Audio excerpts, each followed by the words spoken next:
Hey 302, it's Jackie Ferris coming to you from my kitchen. This is the second week many of us are working from home and going a little bit stir crazy.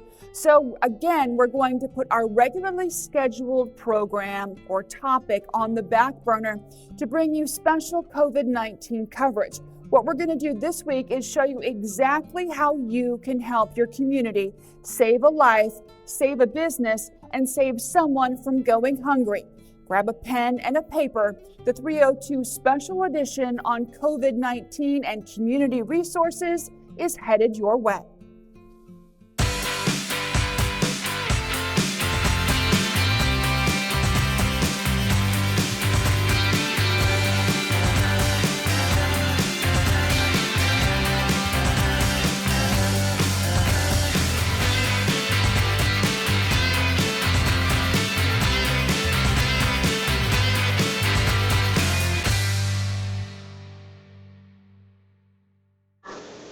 Hey 302, I'm Jackie Ferris. In the midst of a crisis, it's only normal to want to be able to do something to help.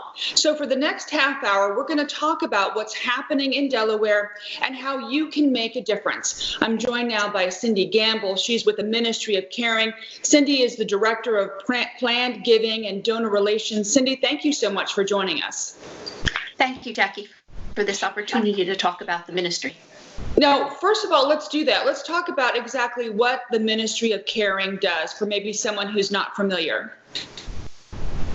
The Ministry of Caring was started in 1973 by Brother Ronald Giannone, a Capuchin friar, who came down to Wilmington from the Bronx and set up a shelter for women, Mother Mary of Hope House 1. And when Brother Ronald brought these women into this shelter, he realized they have a lot more needs than just housing. They need food, they need child care, they need medical care, they need dental care. So he created a whole spectrum, a continuum of care for the poor and the homeless here in Wilmington. And today we have 19 programs in 52 buildings. They are made up of child care centers, our Emmanuel dining room, which feeds 500 meals a day, shelters for single women, for men, for women with children, transitional and holistic housing, senior residences, a dental office, and a medical van, a job placement center. We are a comprehensive organization which serves the needs of the poor and the homeless and helps them find self-sufficiency and a better life. It sounds like your programs are really expansive. Now, in light of the COVID-19 pandemic, you have seen a lot more need, is that right? Our need is growing, yes, especially for food. Emmanuel Dining Room is a program where we have 3 sites, and there are 30 days in a month. So we have 90 committees. A committee will come into one of our sites and provide food for 250 people for the day. A lunchtime meal, a hot lunchtime nutritious meal. With the organizations not being able to gather, we now are needing to provide the food, to box up the food and give takeaway lunches to people who come to the dining rooms. So yes, our need is increasing and we expect it to grow even further as more people are laid off. We do have a core staff at Emmanuel Dining Room, and the dining room is shut, and people bring donations. People have been giving us financial donations, so we are ordering food. Amazon, there is a wish list for Emmanuel Dining Room on Amazon, and people can go and order things and they will be delivered to the dining room. Some organizations are having a very small group, say a family, bring food in for a meal. The core group is making the food, packaging the food, and handing it out between 12 and 1 every day at 3 different sites for lunch and also breakfast.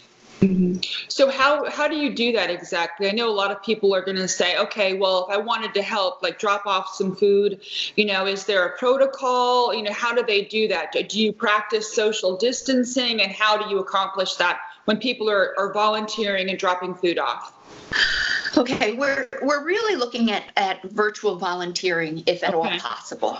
Donating money, going onto Amazon, choosing things that are on the list and having them delivered to Emmanuel Dining Room, so that there isn't we can maintain the physical distance, even though socially people are helping and they can go onto our website and see what we're doing.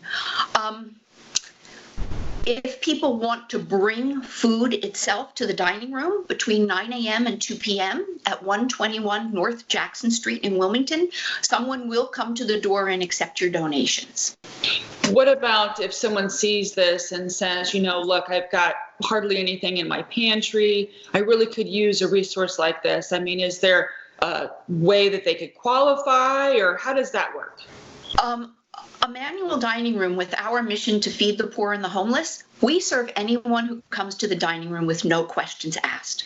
If you come there, you will receive a meal. So can you talk to us a little bit about the increase that you've seen in the last 2 weeks of people coming in?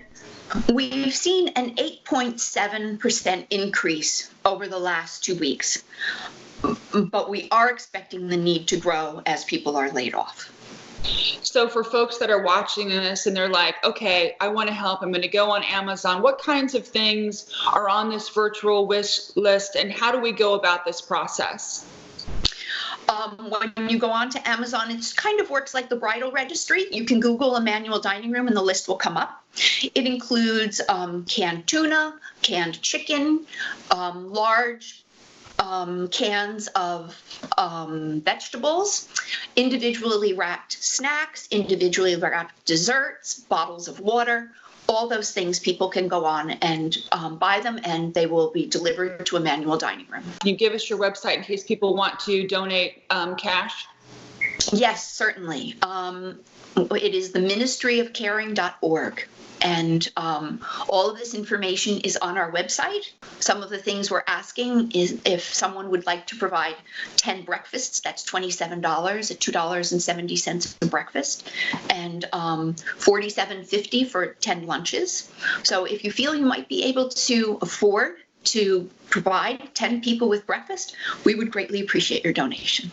It's a really affordable price point for a lot of folks. Thank you, Cindy Gamble, for talking to us, and good luck to you guys down at the Ministry of Caring. Thank you very much, Jackie, for this opportunity to tell everyone about the situation here in Wilmington and to say thank you to all of our donors. You're watching a special edition of the 302 Community Resources for the COVID-19 outbreak. We'll be right back.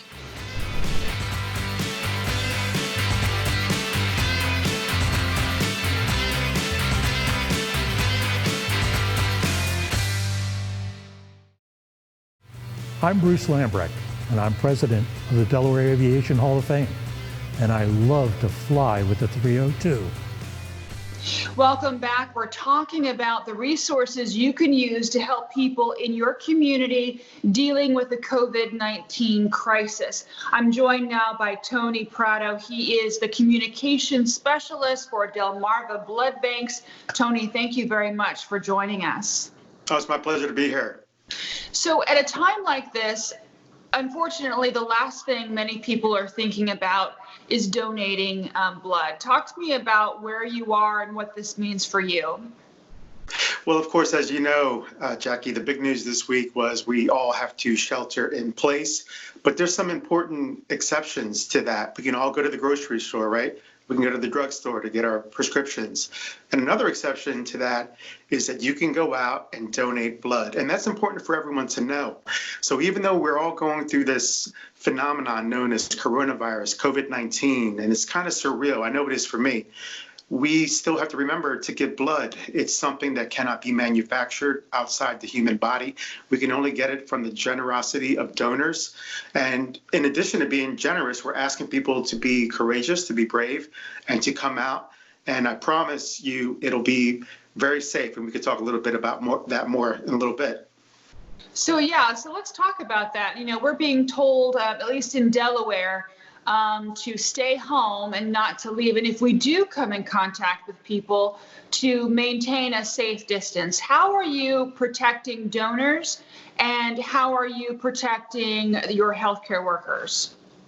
That's an excellent question, Jackie. So starting with ourselves first, we have instructed all employees to do a very strict assessment, to self-assess every morning before they come into work. That includes, first and foremost, taking your temperature and also making sure you have no symptoms of the common cold, the flu, or the things associated with COVID-19, which are the dry cough, the fever, and other symptoms that we keep hearing about.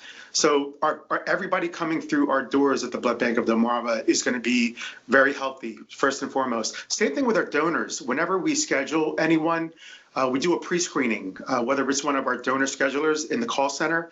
We're going to ask you how you're feeling. Are you feeling healthy and well?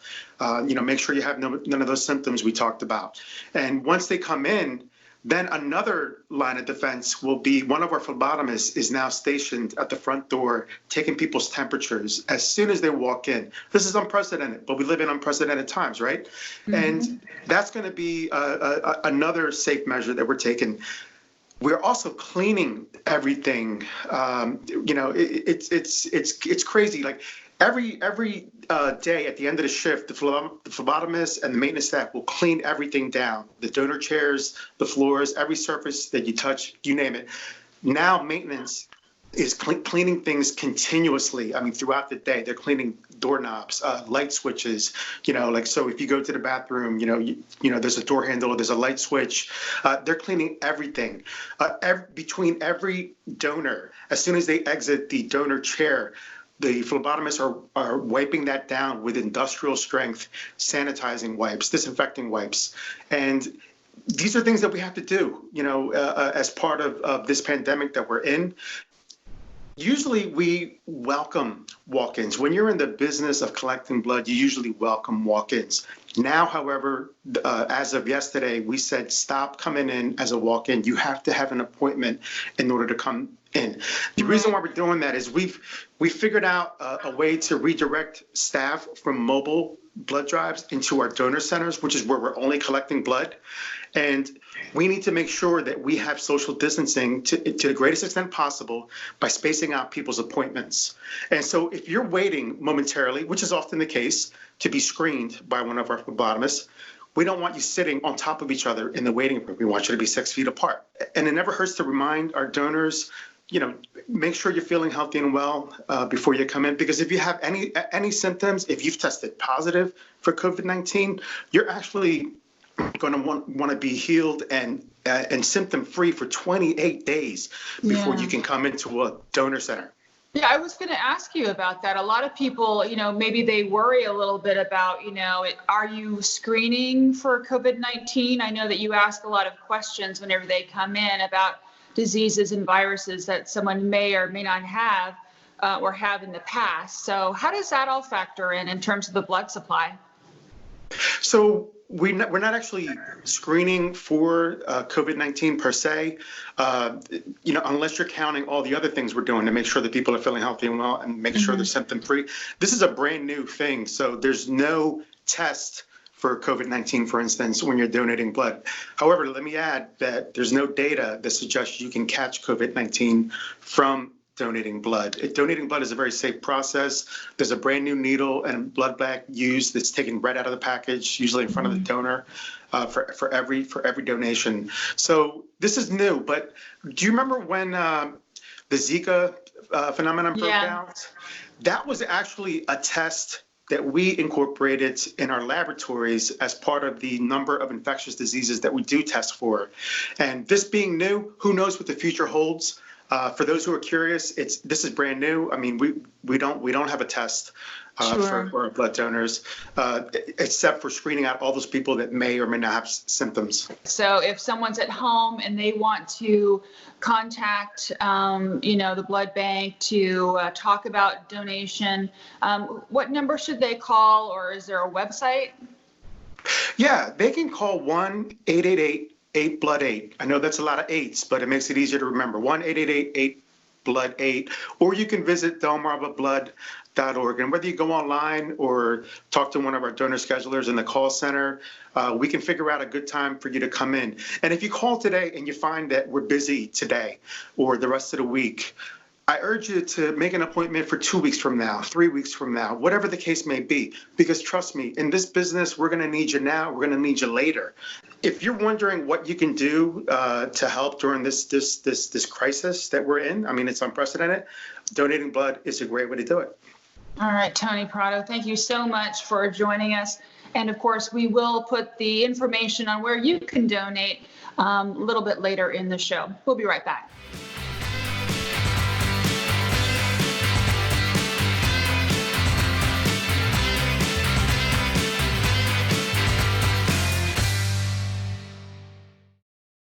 Hi, I'm Hannah, and you're watching the 302. Welcome back. We're talking about ways that you can help your community during the COVID-19 crisis. I'm joined by Sarah Willoughby. She is the Executive Director of the Greater Wilmington Convention and Visitors Bureau. Sarah, thank you very much for joining us. Thanks for letting us come on.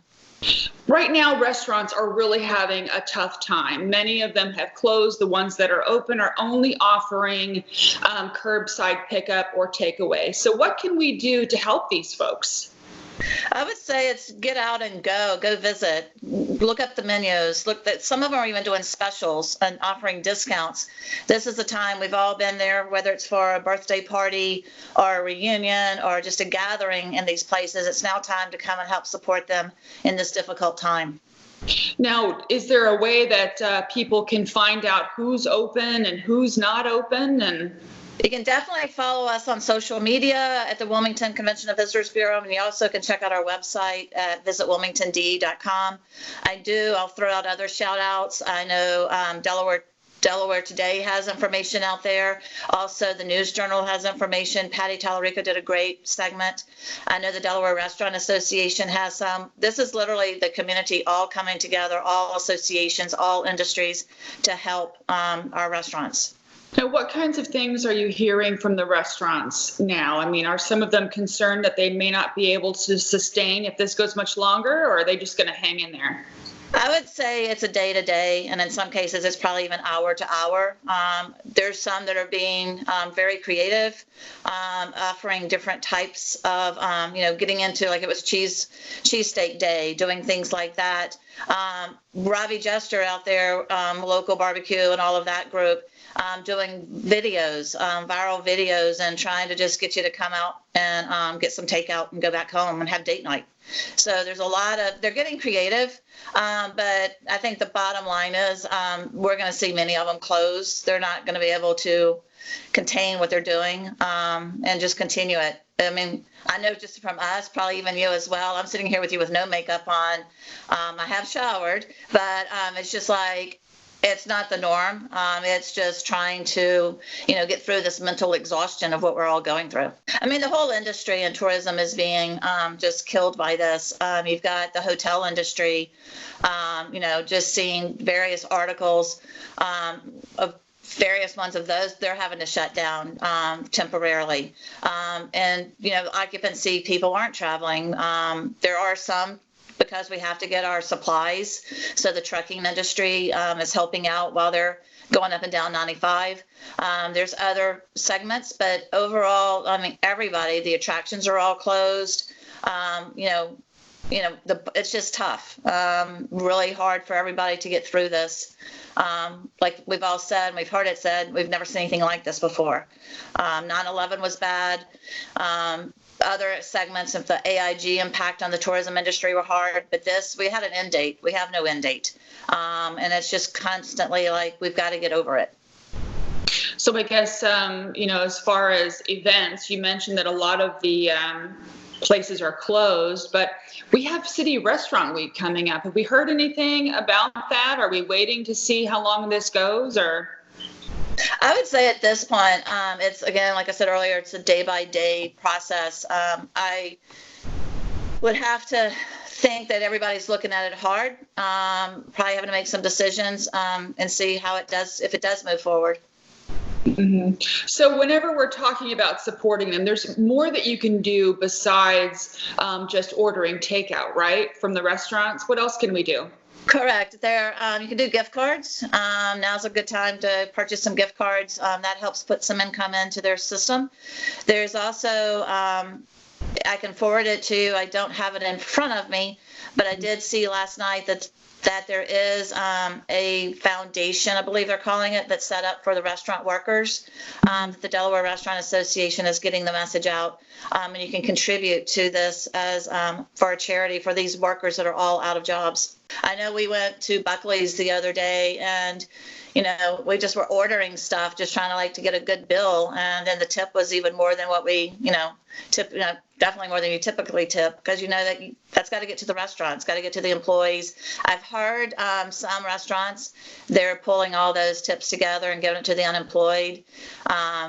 Before we got to this stage, they were, if they were closed, they were giving the food to their employees that had been laid off. So it's important to kind of, stay tuned to those websites that you mentioned to get the very latest as far as who is open. I know that there's a Facebook group called Restaurants That Offer Takeout and Delivery, and that's for all of Newcastle County. So just before I let you go, can you talk a little bit about the resources that you have on your website and what your web address is, please?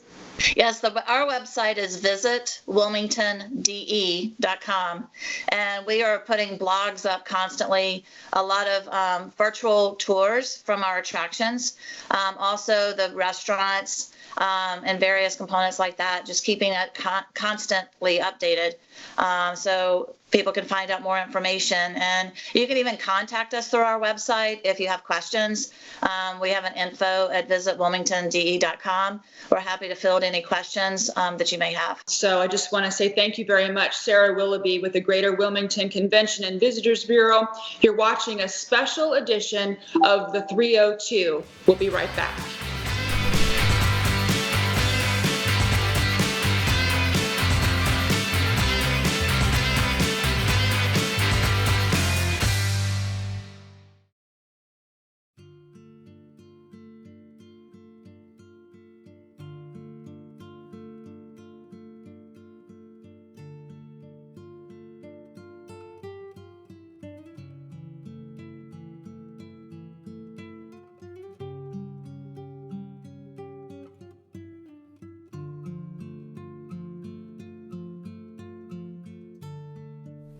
Welcome back. This is the part where we connect you with the resources to help your community members.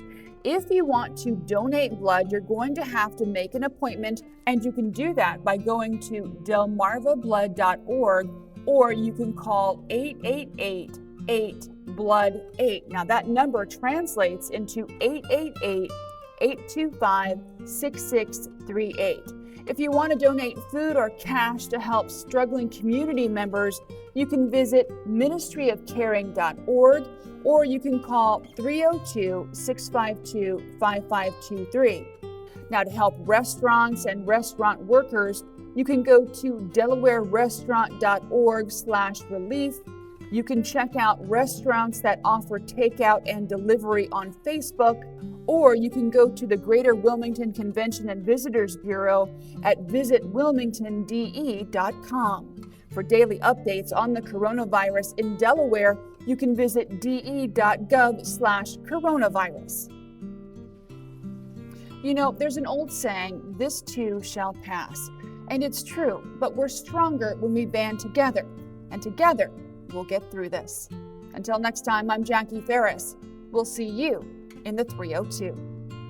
I am acutely aware of how seriously this is affecting thousands of business owners and their employees across our state. I've spent my first 3 years as governor trying to expand business in Delaware, and so it pains me to be in a position to have to shut them down at this time. I'm particularly concerned, as they are, about the effect of these closings on the employees who depend on that business for their livelihood, raising their kids and supporting their families.